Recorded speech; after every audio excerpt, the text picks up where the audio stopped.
Everyone, welcome back to my channel. तो आज के इस वीडियो लेक्चर में हम बात करने वाले हैं कि उत्तराखंड ओपन यूनिवर्सिटी की जो मेरिट लिस्ट है वो आपकी रिलीज़ हो चुकी है। आज ही उसका जो मेरिट लिस्ट है वो रिलीज़ हुआ है। तो आपको मैं यूओयू की वेबसाइट पे लेके चलती हूँ। तो आपको मैं बता दूँगी कि कहाँ पे आपको वो लिंक मिल जाएगा, यानी कि कहाँ से आपको वो डाउनलोड करना है। ठीक है, तो एक बार मैं आपको यूओयू की लिंक पे ले जाती हूँ, यूओयू की वेबसाइट पर ले जाती हूँ। ठीक है, ये है उत्तराखंड ओपन यूनिवर्सिटी की ऑफिशियल वेबसाइट। तो यहाँ पर आपको जाना है, यहाँ पर नीचे जाएंगे आप। यहाँ पे आपको एक नोटिस देखने को मिल रहा है, notice and necessary guidance for PhD counselling CPET 2024 on 17 January 2025 at Uttarakhand Open University Haldwani. तो ये लिखा है, आपको इसी लिंक पे क्लिक करना है। यहाँ पे क्लिक करेंगे आप, देन आपको इस तरह का इंटरफेस मिलेगा।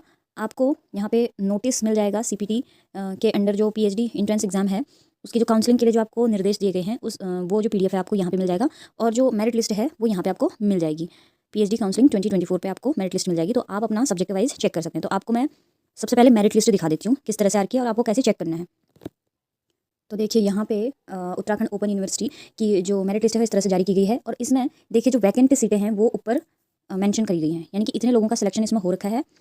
और जो सीटें बच गई हैं वैकेंट, उनकी कैटेगरी वाइज यहाँ पे लिख रखा है। जैसे कि पहला जो है वैकेंट सीट किसके लिए बता रखी है, सब्जेक्ट इंग्लिश के लिए बता रखी है यहाँ पे। जनरल UW यानी कि उत्तराखंड वुमेन के लिए, और जनरल OCU यानी कि ऑर्फेन चाइल्ड ऑफ उत्तराखंड। तो 1 सीट इनके लिए वैकेंट बची है।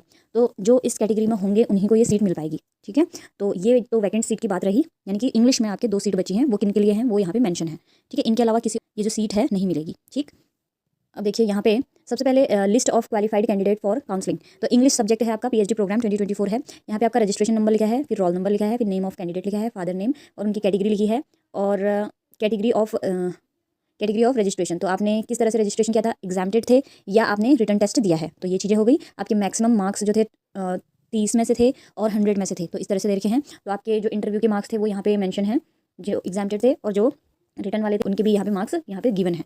ठीक है, तो यहाँ पे सबसे पहले जो लिस्ट है वो दे रखी है इंग्लिश के कैंडिडेट्स की। ठीक है, तो यहाँ पे लगभग आपके 78 जो कैंडिडेट्स हैं वो सेलेक्ट हो रखे हैं। यहाँ पे लास्ट जो नंबर है 48.2 नंबर तक का सिलेक्शन हो रखा है यहाँ पे। और अब यहाँ पे यूओयू में सिर्फ 2 सीट वैकेंट है इंग्लिश में। तो ये आपने समझ लिया होगा। ठीक है, अब जो नेक्स्ट है इसके बाद आप क्या करेंगे, इस PDF को डाउनलोड करेंगे, यहाँ पे अपना सब्जेक्ट वाइज देख लेंगे। ठीक है, तो सब्जेक्ट यहाँ पे सबके अलग अलग रहेंगे, और वैकेंट सीट आप ऊपर देख लेंगे कि अगर आपका इस लिस्ट में नाम नहीं है तो आपका जो नाम नेक्स्ट मेरिट लिस्ट में आने के चांसेस कितने हैं। तो सब्जेक्ट वाइज यहाँ पे सीट बची हैं। तो सिर्फ मैं वैकेंट सीट्स की बात कर लेती हूँ। यहाँ पे हिंदी में जो आपकी सीटें वैकेंट हैं वो हैं आपकी 3 सीटें वैकेंट हैं। एक पहला शेड्यूल्ड कास्ट के लिए, एक जनरल UW उत्तराखंड वुमेन के लिए, एक अदर बैकवर्ड कास्ट से पर्सन विद डिसेबिलिटी के लिए। ठीक है, तो यहाँ पे जिनकी कैटेगरी मेंशन है उन्हीं को ये सीट मिलेंगी, अदर किसी भी कैटेगरी वाले को ये सीट नहीं मिलेंगी। ये किसकी सीट्स हैं, ये हिंदी की सीट्स हैं। ठीक है, हिंदी में आपका सिलेक्शन हो रखा है। तो देखिए हिंदी में आपके 74 लास्ट इतने लोगों का सिलेक्शन हुआ है, और 51.2 मार्क्स तक यहाँ पे सिलेक्शन हो रखा है, जो कि नॉर्मलाइज करने के बाद है। और यहाँ पे आप देख सकते हैं कि जो आपकी वैकेंट सीटें बची हैं हिंदी में वो सिर्फ 3 वैकेंट सीट बची हैं। नेक्स्ट है आपका इकोनॉमिक्स के लिए। इकोनॉमिक्स में आपकी 2 वैकेंट सीटें हैं, जनरल एक्स आर्मी के लिए और EWS वुमेन के लिए, उत्तराखंड वुमेन के लिए 1 सीट है। यानी कि 2 सीट्स यहाँ पे अवेलेबल हैं इकोनॉमिक्स में। अब यहाँ पे देख लेते हैं इसमें कितने लोगों का सिलेक्शन हो रखा है। तो यहाँ पे देखिए टोटल 44 लोगों का सिलेक्शन हो रखा है। अब नेक्स्ट लिस्ट है हिस्ट्री की। तो यहाँ पे देखिए सिर्फ 2 वैकेंट सीटें हैं, एक शेड्यूल कास्ट के लिए, एक जनरल कास्ट के लिए। ठीक है, तो यहाँ पे सिर्फ 2 वैकेंट सीटें हैं, और यहाँ पे लगभग आपके 100 लोगों का सिलेक्शन हो रहा है पहली लिस्ट में। ठीक है, हो सकता है इसमें से कुछ वैकेंट सीटें बचेंगी। तो ये तो पहली काउंसलिंग होने पर 2-2 सीटें, 1-1 सीटें इस तरह से बच रखी हैं। इसके अलावा भी जो एडमिशन नहीं लेंगे उनके बाद भी ये सीटें बच सकती हैं। हो सकता है इनमें से जिनका नाम आ रखा है कुछ लोग एडमिशन ना ले, जरूरी नहीं सभी लोग ही एडमिशन ले लें। हो सकता है उनका किसी दूसरी लिस्ट में नाम आ गया हो तो उन्होंने एडमिशन ऑलरेडी ले लिया हो, या कुछ लोग इस यहाँ पे ना लेना चाहते हो, दूसरी लिस्ट का वेट कर रहे हो, तो इस तरह से भी हो सकता है। ठीक है, तो यहाँ पे देखिए अब नेक्स्ट है पॉलिटिकल साइंस। ठीक है, पॉलिटिकल साइंस का है यहाँ पे। इसमें टोटल वैकेंट सीटें 2 हैं यहाँ पे, जनरल कैटेगरी और जनरल UW यानी कि वुमेन, उत्तराखंड वुमेन के लिए है। ठीक है, तो 2 सीटें यहाँ पे बची हैं, और ये पहले क्वालिफाइड फर्स्ट काउंसलिंग के हैं सीटें। तो यहाँ पे आपका सिलेक्शन हो रखा है पॉलिटिकल साइंस में, काफ़ी लोगों का सिलेक्शन हो रखा है। यहाँ पे बहुत लंबी लिस्ट देखने को मिल रही है। यहाँ पे 145 लोगों का सिलेक्शन हो रखा है पॉलिटिकल साइंस के अंडर में। ठीक है, उसके बाद है साइकोलॉजी।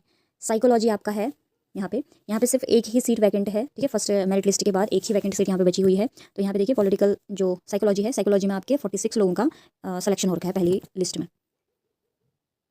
ठीक है, साइकोलॉजी में। ठीक है, अब इसके बाद जो नेक्स्ट जो सब्जेक्ट है वो है सोशियोलॉजी। सोशियोलॉजी में सिर्फ 6 लोगों का सिलेक्शन हो रखा है। यहाँ पे एक ही वैकेंट सीट है, वो है शेड्यूल कास्ट के लिए। ठीक हो गया, उसके बाद नेक्स्ट है मैनेजमेंट स्टडीज़ के लिए यहाँ पे टोटल वैकेंट सीट 4 हैं। तो यहाँ पे आप देख सकते हैं अदर बैकवर्ड कास्ट के लिए जो कि उत्तराखंड वुमेन हो तो उनको एक सीट मिलेगी, एक जनरल के लिए 2 सीटें हैं और EWS उत्तराखंड वुमेन के लिए एक और सीट है। तो यहाँ पे टोटल 4 सीट्स अवेलेबल हैं किस सब्जेक्ट में, मैनेजमेंट स्टडीज़ में। तो यहाँ पे देखिए मैनेजमेंट स्टडीज़ में आपका 34 लोगों का सिलेक्शन हो रहा है टोटल। इसके बाद जो नेक्स्ट लिस्ट है वो है कॉमर्स की। यहाँ पे कॉमर्स की नेक्स्ट लिस्ट है, इसमें वैकेंट सीटें 3 हैं। इसमें डिटेल देखिए, शेड्यूल कास्ट के लिए 1 सीट है, जनरल कैटेगरी के लिए 2 सीट्स हैं। और यहाँ पे कॉमर्स में आपके जो सिलेक्शन हुआ है 39 लोगों का हो रखा है, 50 मार्क्स लास्ट है, 50.3 लास्ट मार्क्स हैं। उसके बाद है आपका नेक्स्ट लिस्ट है बॉटनी की। बॉटनी में आपके जो वैकेंट सीट्स हैं अब 4 सीट्स अवेलेबल हैं, जनरल कैटेगरी के लिए 1, other backward class Uttarakhand women के लिए 1, शेड्यूल कास्ट के लिए 1, जनरल उत्तराखंड वुमेन के लिए 1। ठीक है, तो ये आप डिटेल देख लेंगे। अब बॉटनी में हो रखा है आपका सिलेक्शन 46 लोगों का, 54.5 लास्ट मार्क्स हैं। नेक्स्ट सब्जेक्ट है केमिस्ट्री में आपके वैकेंट सीट्स हैं 3, जनरल में 1, अदर बैकवर्ड कास्ट में 1, EWS उत्तराखंड वुमेन में 1। ठीक, और यहाँ पे 28 लोगों का सिलेक्शन हुआ है, 51.2 लास्ट यहाँ पे मार्क्स गया है। मैथमेटिक्स की यहाँ पे 3 वैकेंट सीटें हैं, शेड्यूल कास्ट जो कि एक्स आर्मी से होने चाहिए उनके लिए 1 सीट है और general category OCU orphan children of Uttarakhand तो यहाँ पे भी उनके लिए 1 सीट है, जनरल कैटेगरी के लिए 1 सीट है। बाकी यहाँ पे हो रखा है आपका 26 लोगों का सिलेक्शन, 49.2 लास्ट गई है यहाँ पे मेरिट।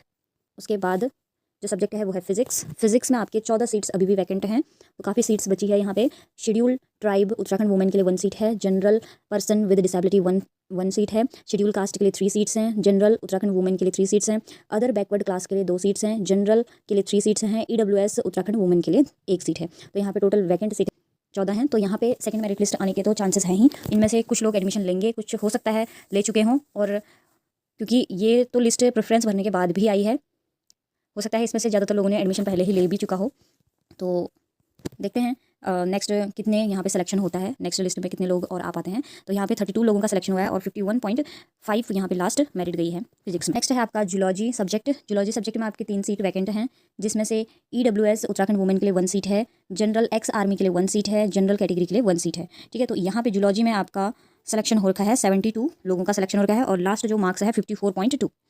ठीक है, नेक्स्ट लिस्ट है वो है कंप्यूटर साइंस में आपका चयन हुआ है 1 से लेकर 8 लोगों का और जो लास्ट मेरिट गई है 50.9 गई है। इसमें जो वैकेंट सीटें हैं वो 13 हैं, तो आप इसकी डिटेल खुद ही देख लेंगे यहाँ पे, आप जब ये मेरिट लिस्ट डाउनलोड करेंगे तो अच्छे से देख लेना। नेक्स्ट है आपका योगा के लिए आपके 7 सीट्स वैकेंट बची हैं और इसमें डिटेल्स लिखी हुई हैं कौन सी कैटेगरी के लिए लिखी हैं। ठीक है, तो यहाँ पे योगा में हुआ है 32 लोगों का सिलेक्शन हुआ है, 50.2 लास्ट यहाँ पे मेरिट गई है। अब जो नेक्स्ट लिस्ट है वो है होम साइंस की। यहाँ पे 3 वैकेंट सीटें बची है, जनरल अदर बैकवर्ड क्लास और जनरल UW की एक सीट बची है। तो यहाँ पे 16 लोगों का आपका सिलेक्शन हो रखा है होम साइंस के लिए। जर्नलिज्म के लिए आपके 3 लोगों का सिलेक्शन हो रखा है, 57.2 यहाँ पे मेरिट गया है और यहाँ पे वैकेंट सीटें बची हैं यहाँ पे 6। ठीक है, अब लास्ट जो मेरिट है वो है आपकी एनवायरमेंटल साइंस के लिए। तो एनवायरमेंटल साइंस के लिए PhD में सिलेक्शन हुआ है 6 लोगों का और लास्ट जो मेरिट गई है 54.6 गई है। यहाँ पे 3 वैकेंट सीट्स अभी अवेलेबल हैं। तो देखिए अभी हमने जो PhD की जो मेरिट लिस्ट है UOU की वो डिस्कस कर ली है। हम नेक्स्ट वीडियो में इसका जो नोटिफिकेशन है उसको डिटेल में देखेंगे, क्योंकि उसमें काफ़ी चीज़ें गिवन हैं, तो उसको हम एक डिटेल वीडियो के साथ देखेंगे। और जहाँ तक आपने देखा कि यहाँ पे काफ़ी लोगों का सिलेक्शन हो रखा है और हमने हर सब्जेक्ट को कवर किया और वहाँ पे काफ़ी वैकेंट सीटें भी बची हैं, किसी में 3 बची हैं, किसी में 2 बची हैं, किसी में 14 भी बची हैं, किसी में 7 बची हैं, 8 बची हैं। तो डेफिनेटली सेकंड मेरिट लिस्ट इसकी भी आएगी और हो सकता है इसमें से किन्हीं ने एडमिशन ले चुके हों पहले ही, क्योंकि ये जो मेरिट लिस्ट है ये काफ़ी लेट मार्क की है और हो सकता है ऐसा भी हो सकता है कि इनकी जो मेरिट लिस्ट है वो प्रेफरेंस भरने के बाद आई हो। तो हो सकता है अभी इसमें से भी कुछ जो वैकेंट सीटें हैं वो बचेंगी, तो आप निश्चिंत हो जाइए जिनका फर्स्ट मेरिट में नाम नहीं आ रखा है, क्योंकि हमने वो मार्क्स हैं वो भी देख लिए हैं कि जो लास्ट मार्क्स हैं वो कितने हैं, तो आपके सेकंड मेरिट में आने के चांसेस हैं या नहीं हैं, तो ये आप देख सकते हैं। और हम अब नेक्स्ट वीडियो में इसकी डिटेल वीडियो में बात करने वाले हैं कि आपको काउंसलिंग के लिए कब तक जाना है, क्या क्या डॉक्यूमेंट्स आपको ले जाने हैं और क्या क्या प्रोसेस आपका आगे को रहेगा, वो हम नेक्स्ट वीडियो में डिटेल में बात करने वाले हैं। तो स्टे ट्यून्ड। अगर आपको इस वीडियो के रिगार्डिंग कोई भी डाउट एंड क्वेरी होती है आप मुझे कमेंट कर सकते हैं, मैं आपके कमेंट का जरूर रिप्लाई करूंगी। थैंक यू सो मच मेरा वीडियो देखने के लिए। Please do like share and subscribe to my channel. Thank you so much.